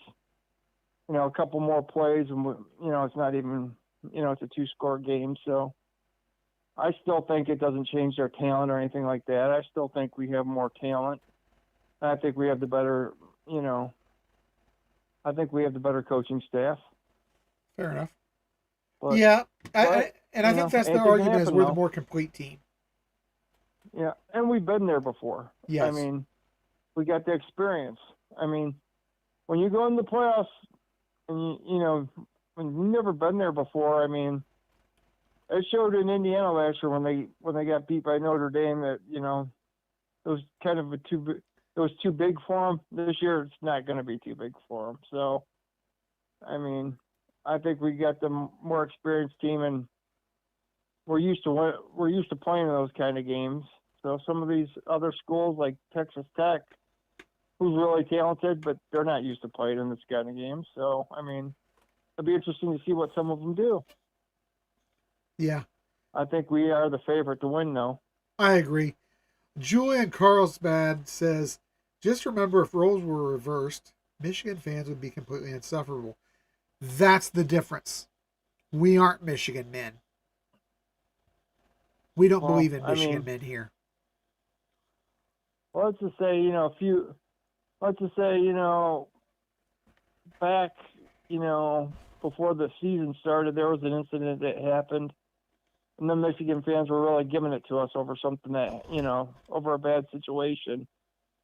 And we're rubbing our noses in it, Ohio State people's noses in it because of a former player, that something bad happened. Yeah. We never heard the end of that from them guys. So it's just karma coming back to bite them. Yeah. I mean, we haven't had two head coaches. Justin Spiro brought this up. We haven't had, two head coaches thrown into freaking in jail. I mean, what's it like? Out of their last 6 coaches, two of them gone to jail. I mean, Gary Moeller and Sharon Moore. Yeah. I mean, and Spiro brought up a funny point. He said when he first, because Spiro is the one that broke the story open. Right. He said when he was starting to put stuff out there, he got paid a visit by this guy who was a friend of Sharon Moore, who knew Sharon Moore, and Sharon delivered, he delivered a message to Spiro from Sharon, you don't stop it, I'm going to sue you. And Spiro basically told him, well, tell him this girl says hi. He goes, then go look at his response tell him I talked to this girl. And he goes, I never heard anything back from Sharon again. So he goes, I think he was a little shocked at how much I knew. And Yeah. Spiro saw all the text messages. He's seen a lot of the text messages that was being sent back and forth between Sharon and all these ladies. So Yeah. he said it's pretty disgusting, everything that has gone on. So I mean, there's a lot more that's going to come out. He just thinks maybe there's nothing worse that comes out. It's just more stuff that's going to pile on. That's going to show how big of a scumbag you really is. Does he think this in any way leads to a reopening of the investigation? He doesn't think the NCAA is going to do anything, but him and this other guy are working together, this other investigator, and they're trying to bust open the LLC case with Quorum. Spiro has all the evidence to do it, but he does not want to burn his sources. Yeah, I got So you. he's teaming up with this other guy, and they're trying to find a different way to go about this. He goes, now, he's hoping that, they try to sue him, because then, everything gets put into discovery and, Right. they're toast. But he goes, Blake Corum lied about everything, and he knew about everything, and there's proof about it. No So surprise. there's Michigan man. complete proof. It's just Spiro doesn't want to burn his sources, and I respect that, and Yeah. I get it, and I understand how that is, because we all have sources and we're all told stuff, and we don't want to burn we don't want Correct. to burn sources. Yeah. So, and he goes, what's funny, he goes, the Michigan people accuse me of having no integrity. He goes, the only reason that I haven't blown that case wide open is because I do have integrity. Yeah. He goes, if I had no integrity, he goes, I'd burn them sources, and I would just, do that to be fair, just to do that, because I have integrity, and I'm not going to do that to somebody. Because if I get my hand gets played and I have to, then these guys want to try to sue me or something, and it gets brought out in discovery, and then nothing I can do about it. But I tell you what, I think we went over 2 hours tonight with him. Wow. Yeah, Wow. just a great fun. I mean, every time we bring him on, he's just a riot. He's great. We have a blast and time. You know how it is when you get one of those guests on, and it flies by, and you don't even realize that you're just having so much fun, and you just keep talking and laughing and just Yeah, getting absolutely. to learn stuff. All right, But you Sean. did bring up a point that there are some people in the Michigan program who really does care about Michigan and are happy with the way things are going. Yeah. That want to change. He goes, it's just one reason he said why Ward Manuel's still there is because he knows where all the bodies are buried, basically. And you have to ask, is that the same reason that Page is still there? And that he hasn't taken, people are scared who he's going to take down if he gets taken out, because he's that kind of person. Yeah. So, but thanks for having me on, bro. Oh, thanks. I look forward to checking out your show that you and TG did with Spiro, man. That sounds like a good one, man. And tomorrow night we're going to have Jay Crawford on, who used to work for the Columbus News. I know Jay Crawford. And he was who he is. ESPN, and he's also we work for ESPN, and he has a Cleveland podcast. So we're going to have Jay. Dude, I always aspired to have his hair. He had great hair when he was back. I think he was on Channel 10 News out of Columbus at one time, if I remember right. Yeah. Sports. Yep. So we're gonna have him on, and he does an awesome podcast out of Cleveland now, or a show out of Cleveland. Awesome. So, all right, man. Hey, right, you have a good night. man. All right, OH. I know, scum still sucks. All righty. That was our man, the Shrock Star. Make sure you check him out over on the Buckeye Lounge tomorrow evening, 8 o'clock, right here on the OHIO Podcast Network. And you can also catch out the stuff he does over on Patreon with us. Does a lot of good stuff over on Patreon with us as well. All right. Looks like we got 3 in queue. We'll probably wrap it up after these 3. If we have 1 or 2 more come in, we may go ahead and keep running. But right now we're going to slide out. It looks like I think we've got Joel coming up next. Looks like Joel followed by Rocky and then a number from the 215. So we got those 3 in queue right now.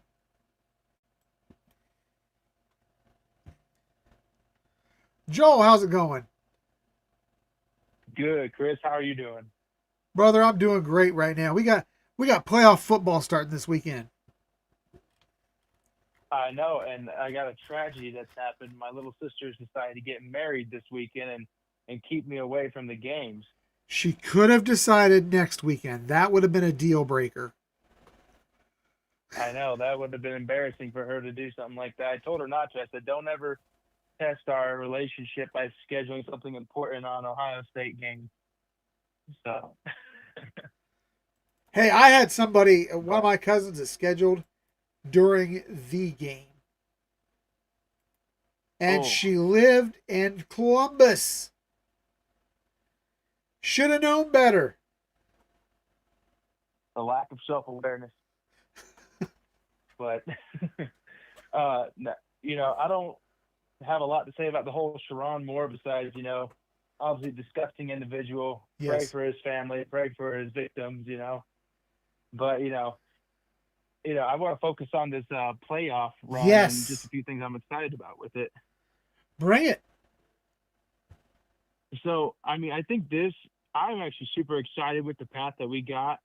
I think it gives Ryan Day just another opportunity to right some wrongs. Like last year, we felt that same way, that he was able to get a winning record in top, Yes. top 10 games. He was able to, win the Natty and get some other things off his back. He's got the monkey off his back with Michigan. Yes. Now I see potentially we get to have just an iconic matchup either with Miami or to have an opportunity to just give a death blow to the SEC if we face A&M. And then after that, most likely we get to play Georgia, and he gets to make up for that loss in, was it the Peach Bowl in like 23? Is that what I'm thinking of, right? Yes. Or, yeah. The cheap shot bowl, that yes. Loss, that 1-point loss to Georgia. Yes, where Marv clearly got targeted on that play. Yeah. Oh. Yeah, that game will always live in my nightmares. So he gets an opportunity now to right that ship, and then also an opportunity either to rematch Indiana or play Oregon this year. And I think what's interesting is even though Oregon last year won the Big Ten and went undefeated in the Big Ten, no one viewed them as the best team in the Big Ten after Ohio State went on that run in the playoffs. Right. And everyone kind of forgot what Oregon did. And I think we had that same opportunity again this year to really erase that bad taste out of our mouth of losing to Indiana and the way that we did, and being able to, regardless if we rematch with them or not, if we win the Natty, no one's going to look at that year and think, oh, wow, that was the year Indiana won the Natty. They're going to say that was the year that Ohio State went back-to-back for the first time in school history. You look at the brackets and the way they break down right now, it is very likely that 3 of the Final 4 are Big Ten teams. How much is it going to stick? Very true. How much is it going to stick in the crawl of the SEC and guys like Paul Feinbaum that 3 of the Final 4 are from the Big Ten? I think they're going to explode. I can't wait to see his little scrotum head explode. But that's besides the point. I think, what's funny is for years the SEC wanted to talk about how they had the best teams in the nation. That's why they were the best conference. But as soon as the Big Ten now has the best teams in the nation, they want to talk about depth. And that's really the strength of the conference, not who your best teams are. And so I think it's funny how the narrative has changed as the position has changed. So yeah, absolutely. absolutely. I think I'd rather have 3 guys in the Final 4 of the playoff than to have, half your conference in the top 25, but only 1 representative who could make it far enough to make the top 4. So, and there's a that's chance. another thing that I just find There's funny. a chance that Georgia doesn't make it, and you could see Ole Miss sneak up on them. That is true. I think it was a smart hire with getting Pete Golden to keep some, continuity in that locker Yes, room. I like it. And I also think they're going to have a bit of a chip on their shoulder. They're going to be a little pissed off because, one, their coach snubbed them, said, hey, you're not good enough for me. I can't win like I could at LSU, so I'm leaving you high and dry. Yeah. And so I think they're going to have a bit of a chip on their shoulder. I think they're going to be pissed off and ready to really take it. And I would love to see that, but I also would ultimately, I'd rather see us rematch Georgia and be able to right that wrong. But no, you make a great point with that, Chris. Yeah. For me, I don't care who we face because I believe that Ohio State is the best team. I would like round 2 with Indiana in the national championship. I would like to see that. That would be fun. I would love to see Ryan Day get to fix that. Indiana, of course, is going to come out. I don't know if they're the type of team that would do this. I know Michigan would. They obviously have a built-in excuse already. They lose one of their best defensive players to a self-inflicted injury during a celebration during the Big Ten title game. He's out for the season, their defensive end. But you know what? Here's the thing. That game, everybody talks about how great Indiana was. I listened to Bobby Carpenter in that game, after that game, rather. And he made an excellent point. If Ohio State just goes out and plays an okay Ohio State game, they win that thing. If they go out and they play well, they win that thing. We're not sure what the hell happened to Ohio State, but that was not Ohio State we saw on the field that day. It looked similar to the team we saw against Michigan last season. I don't know what I think happened. I don't know what the middle make, and not to take anything away from Indiana, because Indiana is a good team. But Indiana is not an elite team. They are not Ohio State. I'm sorry. No matter what their fans want to think, yes, congratulations. They got the better of Ohio State on that given day. They played the better game. They are not the better team.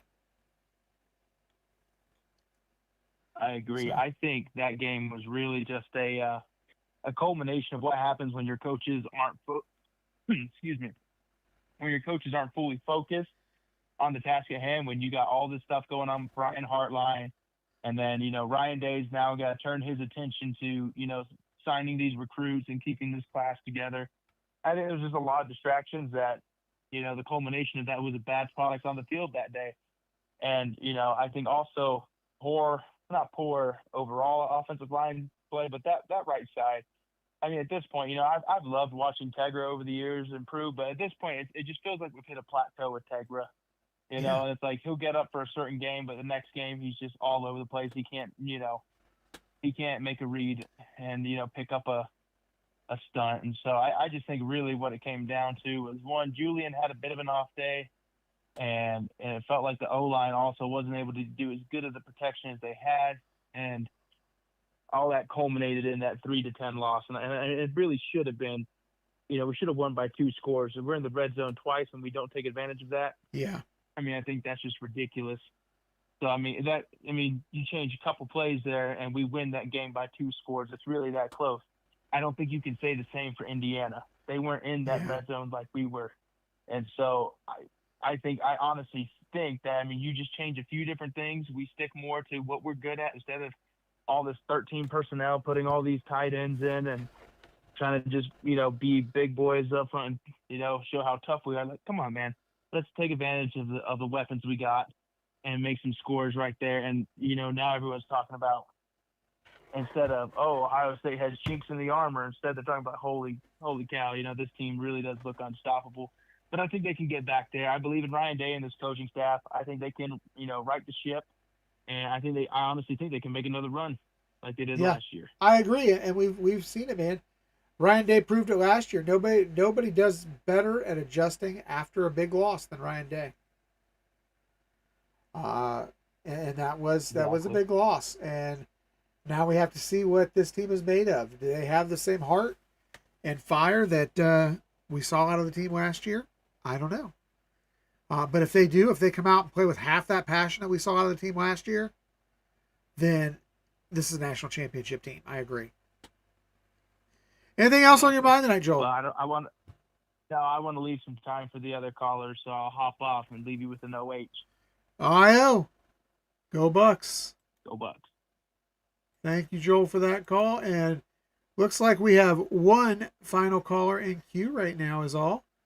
And that is, I believe, Rocky, if I'm not mistaken. All right, so it looks like we're going to close this thing out tonight with Rocky. Hello, Buckeye Nation. Hello, Chris. How Hello, you Burke doing? Wolverine. Hello, Tyler. Hello, everybody. How are we doing tonight? Doing good, doing good. And I'll tell you what, the floor is yours. And I got to go over here, but the floor is yours. You get to close out this thing tonight. So what is on your mind as we are beginning to head into the playoff? We have a dumpster fire in Ann Arbor. You know, the CBS Sports says Ohio State is the baddest team around. You know, what's on your mind? Okay, so let's get the worst of the worst out the way right now. The Michigan man sounds more like a cryptid than this mytholocal creature that has this intense understanding of morals, virtue, and discipline. You know what I mean? It's like the Michigan man is it's laughable. and I was looking at Dave Portnoy's goofy take. What it is to be a Michigan man? I was looking at like a comedy skit or something. It was like it was hilarious. I just couldn't. Yes. I couldn't stop laughing. It was just that ridiculously funny. It's like Napoleon Dynamite, stupid funny. It was hilarious. You Yeah. know? And I did a whole video today on that. That's going to be on our Patreon channel probably tomorrow. So, oh my goodness. Yeah. You know, on a human being level, I do feel for Sharon to a point, but you just can't be doing all that madness, especially when you're married. Like, if you got marital issues, you deal that with your wife and you figure out some sort of way that your family doesn't suffer. I mean, like, the family is just tainted to a point, you know, like, of course, the women and children are going to find some way to rebound and move forward, you know. But they're like, oh, you married that one psycho guy that was, you know, having promiscuous, you know, was highly promiscuous with the women up there, and you know, it's sad and unpopular opinion. I already said it's on Patreon, and I want to say it on the air because you know I'm the kind of guy that is not afraid to put myself under scrutiny. You know, I think I don't understand why. Paige Shiver, that chick that was having that affair with him, is still employed with the University of Michigan. She broke the same rules he did. You know, I mean, I don't understand why she's there. You know, they do have a zero tolerance of relations policy. You know, and she shouldn't be there at Michigan. No, she got a raise. Before the whole thing happened, she got a raise, getting $90K, and you know, she basically paid for. She gave herself away provocatively for a paycheck, you know, and effectively that kind of constitutes as a prostitute at that point. But I don't see why she's still there, you know. The only thing I can figure is this Rocky would be my thought is there's one of two reasons she's still there. One, well, there could be three. One of those would be it was worse for Moore because he was in a position of power. Was she coerced into this relationship? If that's the case, I could see her still being there. If not, and understand, I have no proof that she was. In fact, I highly doubt she was. But if she was, I could see that. But moreover, I think it's just that she knows where the proverbial bodies are buried. She knows she's got the scoop on that program. And I think she's there to keep her mouth shut. It's hush money. Well, it's legalized hush money. I think yeah. Well, we saw what happened with Vince McMahon and the hush money. It never works out, you know. So it's just better to rip off the Band-Aid now and just start a clean slate. Now, coerce. Now that's an argument that like a couple arguments. That's one of them I can understand why she's there in the first, still there. was coerced. But the problem is that there's rumors going around, and it doesn't sound like coercion when you have rumors going off and you look at the pictures of those two next to each other. She doesn't instill the base of, like, you read the body language of this woman, she doesn't look like she has Stockholm syndrome. Yeah. So to me, and my opinions will change when new evidence come out. I'm not going to be fixated on this one, but, and also, when new evidence come out. And another thing too is like, well, on the litigation part, I mean, I don't think that it's going to be. But here's what I think. I think that if it's like the litigation argument, like she's there so Michigan don't get sued, it wouldn't make any sense that she's doing that in the first place, because there's a trend in society where women do these kind of things, like Megan Hall, the police department we know about, that they get paid a lot of money. When she wills it, she can lawyer up and sue them and get money from it. It's just a matter of when. I mean, if it's going to go that far, which can't happen. But I'll leave it there. And if you want to leave a last remark, I'll let you have it about what I just said. No. And I'll leave it there no matter what you say, because I want to be very objective and not beating a dead horse after the point. Yeah, yeah, I agree with you. I have no facts that I can offer that are any different. So I think we just have to wait and see how it plays out. Yeah, I agree. I'll leave it there and move forward on the playoff. I would. Honestly, I want Miami to win. You know why?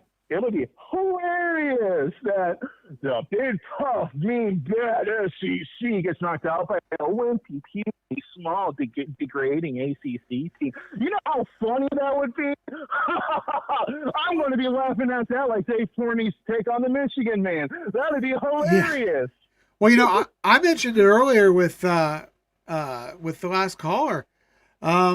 There's a chance that you could see 3 of the Final 4 come from the Big Ten. There really is. I mean, no one's getting upset though. I mean, I'm not mad about that, sorry. but I'll tell you what, Paul Feinbaum may explode. What does he care? He doesn't have a brain.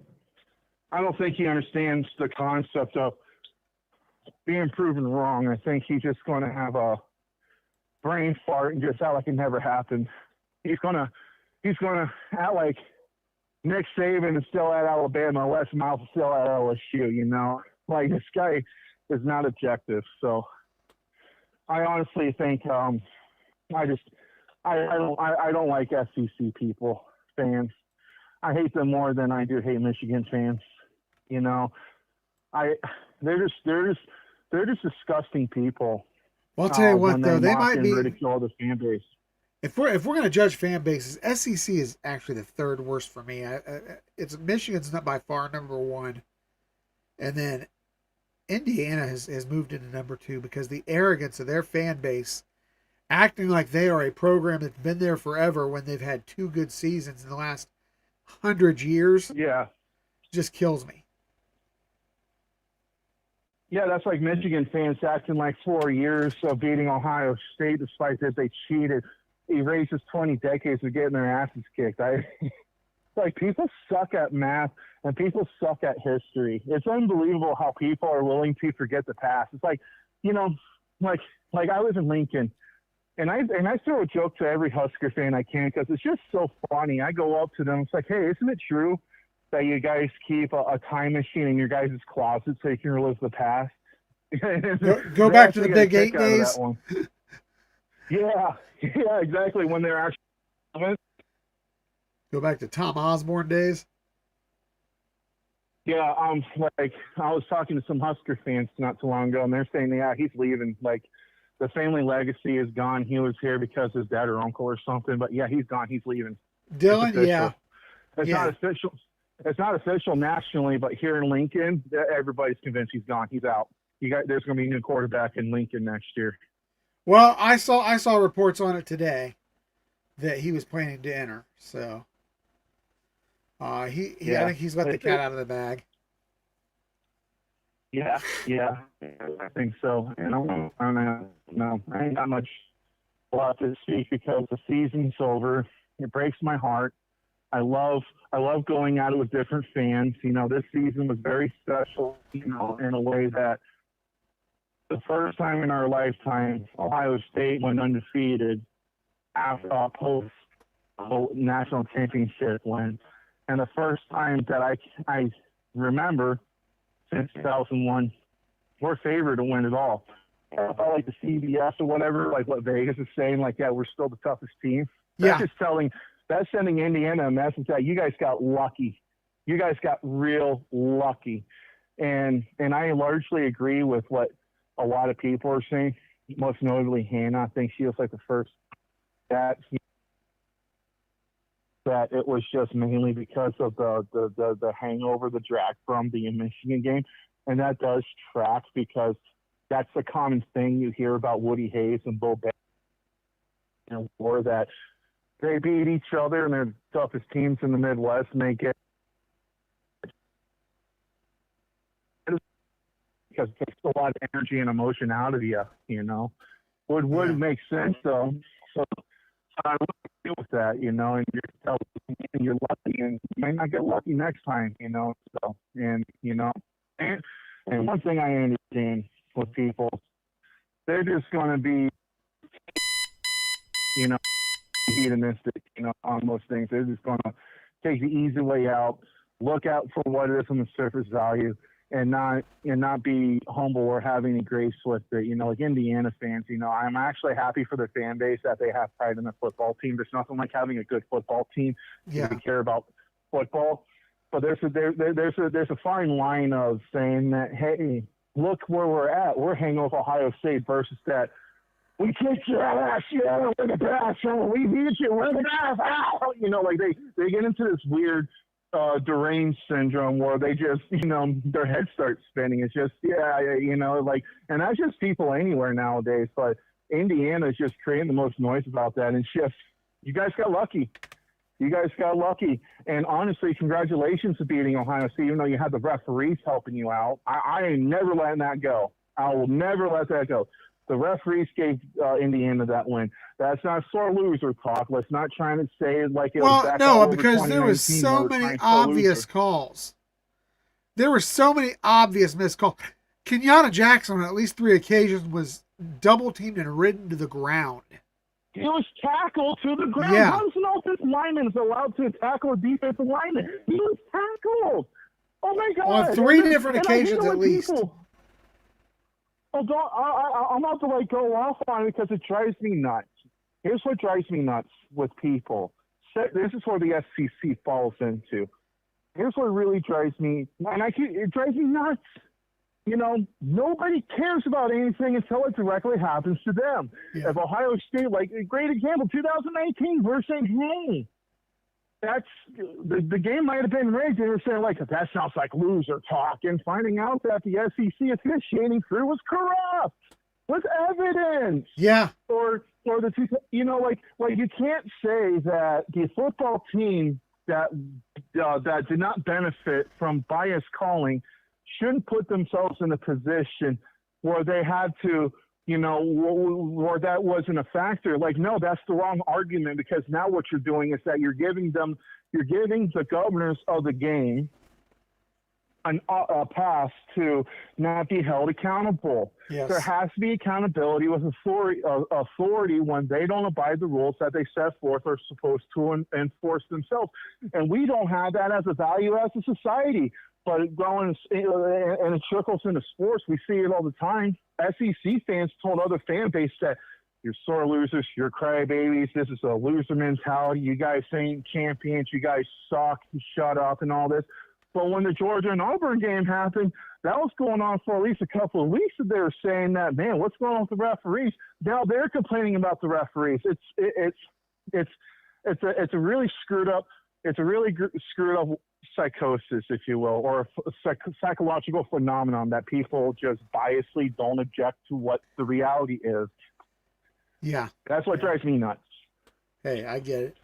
But that's all I gotta say. I ain't gonna, you know, like I think I said plenty. You know, I've been controversial the last 2 weeks. But hey, you know, someone's got to say things that people are afraid to speak. I'm going to say this much. I hope Ohio State beats the ever living dog crap out of anyone who's in their way. Send a message that we are the best. It's not a joke. And it'll be great seeing 3 Big Ten teams in the Final Four. I think that there's an upset coming. It's going to be one of us. We're going to get upset. Someone's going to get upsetted. And probably Indiana, because normally when you got a fan base that acts like that, they don't go very far. You know what I mean? That's what my guess is. I wouldn't mind seeing an Ohio State-Oregon championship game either. You know, that's going to be like a new rival for us. It truly is. It is definitely the I think they'll be our biggest rivals over the course of the next decade at least. So. Yeah, it's a shame what happened to Michigan though, despite of everything, because I miss the days of Lloyd Carr. You know, like Lloyd Carr had a great reputation of respect and integrity. You know, like I loved Lloyd Carr. I respected Lloyd Carr. I respected his teams. They're great teams. Nowadays, it's sad seeing the legacy going to waste like that. You know, I agree. Clean up Michigan. We know there's people in your circle that are fighting this evil out of your institution. I wish you guys the best and win that, so we can get back to the good old days where we can have respectable hate for each other instead of this, whatever this is, you know. Absolutely. Hey, thanks for the call tonight, OH. Ayo, my friend. Go Bucks. All right, guys, that's going to wrap it up for tonight's Monday night call-in show. Make sure to tune into the Schrockstar and TG tomorrow night in the Buckeye Lounge, 8 o'clock p.m. We are going to have Thursday night the Buckeye Ladies. Watch for all our Thursday night the Buckeye Ladies. We'll have our Saturday morning show next week as well. Make sure you're watching for all of our content as we drop it this week. And hey, guys, if you're not a member of Patreon, hop on over. We have 3 levels of membership. There's a free one, a $5, and a $20, guys. That $5 one gets you in the door, though. Gets you the access to everything. The free one, you get the free message board, and you get some of our content. But when you pay that $5 membership over there on Patreon, you get all of our message boards, including all of Buck Vader's juicy inside information. You get Mika with the Illuminati. You get TG's pro report for the Buckeyes and the NFL. You get videos from myself, Eric, Sean. Lots of great things over there on Patreon. So hop on over to Patreon and sign up there. All right. Again, that's going to do it for tonight. Thanks, everybody, for tuning in. And as always, good night, God bless, and go Bucks.